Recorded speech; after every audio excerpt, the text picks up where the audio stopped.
IPO update में कर रहे हैं हम आपका स्वागत। आज बात करेंगे पीएनजी ज्वेलर्स लिमिटेड की, जो कि एक महाराष्ट्र बेस्ड कंपनी है, जहां पे हम बात करने वाले हैं इसके इशू की। 10 सितंबर से 12 सितंबर तक ये ओपन रहने वाला है इशू। अगर हम बात कर रहे हैं इसके जीएमपी की, तो ऑलरेडी 38 से 40% जीएमपी आ चुका है, यानी 180 रुपए से 190 रुपए जीएमपी हम अटेन कर चुके हैं। इशू प्राइस है 480 रुपीज का। मिनिमम क्वांटिटी रखी गई है 31।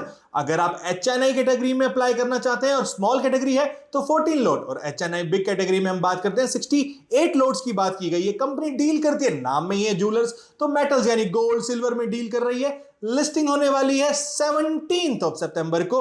अगर हम बात करते हैं इसके फंड की, कहां यूज होने वाला है फंड, तो ये 12 स्टोर प्लान कर रही है महाराष्ट्र में। और बात करते हैं इसके इश्यू साइज की, तो इश्यू साइज बहुत बड़ा ना होके 1100 करोड़ है, जिसमें से 850 करोड़ फ्रेश इश्यू और बाकी 300 करोड़ है ऑफर फॉर सेल। जिसमें से क्यूआईबी की अगर हम बात करते हैं तो 50% उनके लिए रखा गया है, रिटेल में 35% और एचएनआई के लिए सिर्फ 15%। अगर हम इसके एसेट की बात करते हैं 2024 31 मार्च तक, तो 1400 करोड़ के इसके एसेट्स हैं। रिवेन्यू की अगर हम बात करते हैं तो 6100 करोड़ का रिवेन्यू है, पैट 155 करोड़ का है ऑलमोस्ट। और प्रॉफिट में ग्रोथ अगर देखें तो 63% ग्रोथ देखी गई है प्रीवियस ईयर के कंपैरिजन में, बट रिवेन्यू में यही ग्रोथ कम होकर 38% है। अगर आरओसीई और आरओई की बात करें तो 27% से ऊपर है ये। और ईपीएस की बात करते हैं तो 11.37, डेट इक्विटी 0.74।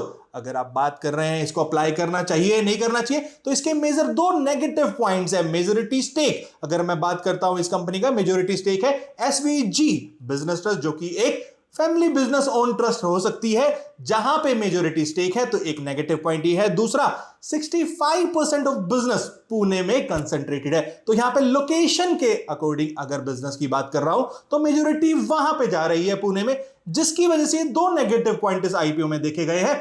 बाकी अगर आप मेरी पर्सनल एडवाइस ले रहे हैं तो यस, वर्दी है। अप्लाई करने के लिए आप अपने फाइनेंशियल एडवाइजर से खुद हेल्प ले सकते हैं, बट इन्वेस्टमेंट डिसीजन सोच समझ के लीजिएगा।